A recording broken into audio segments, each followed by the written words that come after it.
Movie की starting scene में हम एक कंपनी को देखते हैं जो कि काफी फेमस कंपनी होती है जिसका नाम अम्ब्रेला कॉरपोरेशन होता है। अम्ब्रेला कॉरपोरेशन मेडिसिन बनाने का काम करती थी, लेकिन इसके साथ ही वो इल्लीगल वेपन सेल करके ज्यादा से ज्यादा मुनाफा कमाती थी, और कंपनी की ये बात वहां पर काम कर रहे एम्प्लॉइज को भी नहीं पता होती है। तभी हम एक शख्स को देखते हैं जो कि एक रूम में वायरस और कुछ एंटीवायरस को एक बॉक्स में रख रहा होता है। सभी वायरस रखने के बाद वो एक वायरस को वहीं पर ही फेंक कर चला जाता है। वायरस बॉटल से बाहर आते ही पूरी कंपनी में आहिस्ता आहिस्ता फैलना स्टार्ट हो जाता है। इधर हम एक एम्प्लॉय को देखते हैं, तभी उससे एक आदमी आकर टकराता है और कॉफी गिरने की वजह से उसके कपड़े भी खराब हो जाते हैं। इधर हम कुछ लोगों को देखते हैं जो कि एक रूम में होते हैं, तभी वो रूम लॉक हो जाता है और अलार्म बजने की वजह से वहां पानी आने लगता है। इधर कंपनी के कुछ एम्प्लॉय लिफ्ट में होते हैं, तभी अचानक से लिफ्ट रुक जाती है और काफी टाइम बाद भी वो लिफ्ट दोबारा से स्टार्ट नहीं होती है। इस वजह से वो सब लिफ्ट का डोर किसी तरह ओपन करके वहां से बाहर आ रहे होते हैं।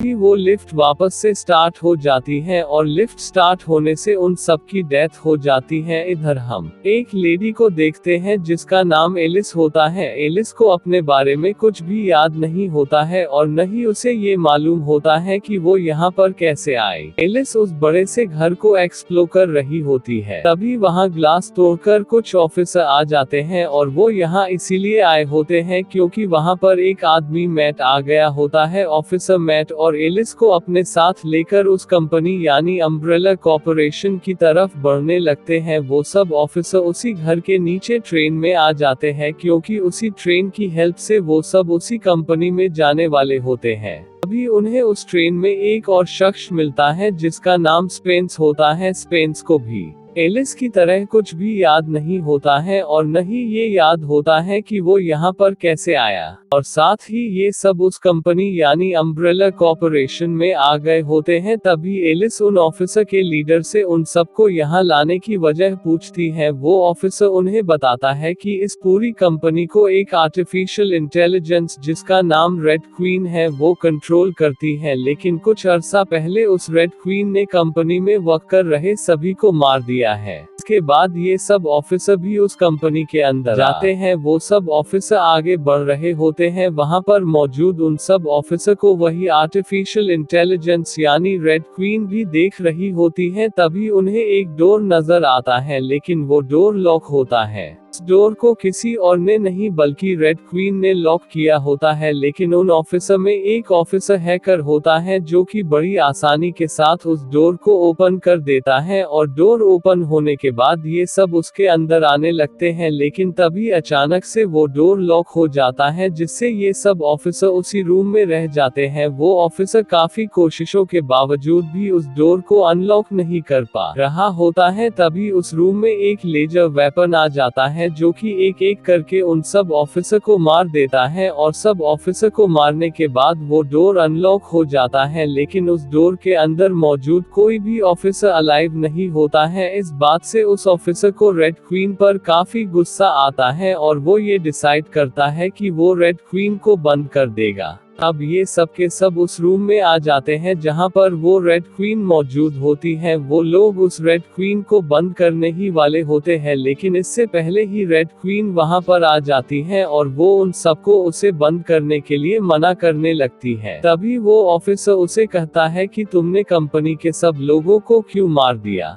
वो रेड क्वीन उन्हें बताती है कि उसने उन सब लोगों को इसीलिए मार दिया होता है क्योंकि किसी ने टी वायरस को लैब में फैला दिया था, जिससे वो वायरस एयर के साथ मिलकर पूरी कंपनी में फैलने लगता है। वो उन्हें बताती है कि वो टी वायरस बहुत ही खतरनाक वायरस है। उसने उन सब ऑफिसर को इसीलिए यहाँ पर कैद कर मार दिया था ताकि ये वायरस इस कंपनी से बाहर न जा पाए। लेकिन वो लोग उसकी बात पर कोई भी ध्यान नहीं देते हैं और उसे यानी रेड क्वीन को ऑफ कर देते हैं। इधर हम मैट और दो ऑफिसर को देखते हैं तभी उन्हें वहां किसी के मौजूद होने का एहसास होता है, इसीलिए वो ऑफिसर चेक करने के लिए वहां पर जाने लगती है, लेकिन तभी उस ऑफिसर पर कंपनी की एक एम्प्लॉय अटैक कर देती है। वो एम्प्लॉय उस टी वायरस से इन्फेक्टेड होती है, जिस वजह से वो ज़ॉम्बी में तब्दील हो गई होती है, और तभी वहां रेन की हेल्प करने एक और ऑफिसर आ जाता है, जो कि उस एम्प्लॉय को रेन से अलग कर देता है और साथ ही वो उस पर गन से अटैक भी कर देता है। तभी वहां पर एलिस और बाकी लोग भी आ जाते हैं। वो ऑफिसर रेन को बताता है कि उसने रेड क्वीन को बंद कर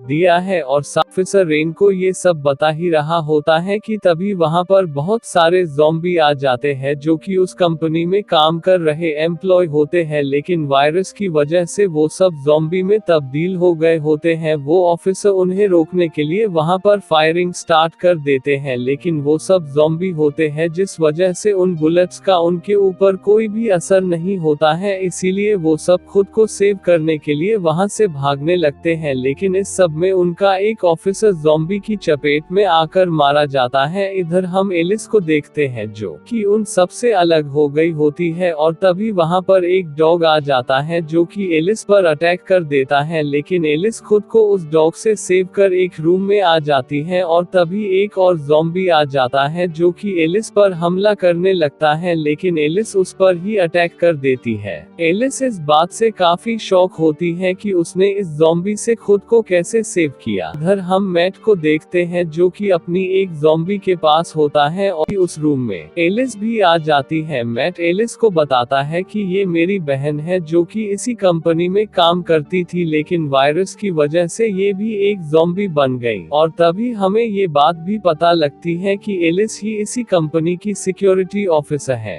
एलिस उसे बताती है कि हम सबको यहाँ से केवल रेड क्वीन ही निकाल सकती है, इसीलिए वो वापस से रेड क्वीन के रूम में जाते हैं, और वो रेड क्वीन को वापस से ऑन कर देते हैं। एलिस रेड क्वीन को बताती है कि इन ज़ॉम्बी को कैसे मारा जा सकता है, जिस बात पर रेड क्वीन ये जवाब देती है कि ज़ॉम्बी के सिर पर गन से अटैक करने से उन्हें मारा जा सकता है, और साथ ही रेड क्वीन उन सबको इस कंपनी से बाहर निकलने का रास्ता भी बताती है। अब वो सब रेड क्वीन के बताए हुए वे को फॉलो करके आगे बढ़ने लगते हैं, लेकिन तभी वहां बहुत सारे ज़ॉम्बी आ जाते हैं, जो कि उन सब पर अटैक करने लगते हैं, लेकिन वो लोग किसी तरह उन ज़ॉम्बी के हमले से बचकर ऊपर आ जाते हैं।